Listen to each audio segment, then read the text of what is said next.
Alors, je m'appelle Evelyne Lorenzo, je suis assistante de coordination depuis 1 an, date à laquelle j'ai été reclassée dans ce poste. Avant, j'étais aide-soignante depuis... je suis rentrée dans l'entreprise en 1988. Depuis 2 ans, j'ai des problèmes récurrents de dos et notamment 2 hernies discales qui m'empêchent de faire convenablement mon travail puisque je ne veux plus porter de poids. Bonjour Monsieur Dondel, je vous amène la comptabilité du SIAD. Bonjour, merci bien. Comme je ne pouvais plus du tout travailler auprès des personnes âgées, la médecine du travail m'a déclarée inapte à mon poste d'aide-soignante. Elle ne pouvait plus réaliser des fonctions d'aide-soignante. Par contre, elle avait une richesse de connaissances. Elle connaît les patients que nous allons voir, beaucoup des usagers.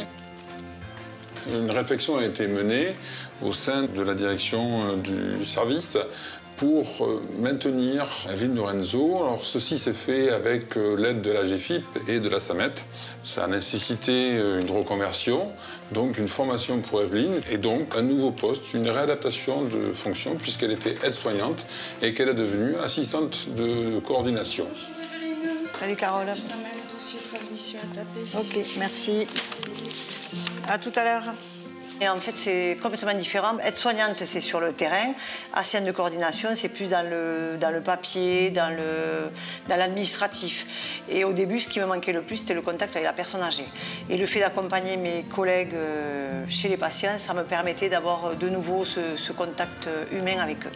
Alors, je viens d'accompagner une aide-soignante, je viens de lui présenter une personne que nous venons de prendre en charge à domicile. Je l'ai laissée parce que je lui ai expliqué tout le déroulement du soin, ça elle sait faire. Et je retourne au bureau. Service de soins à domicile, bonjour.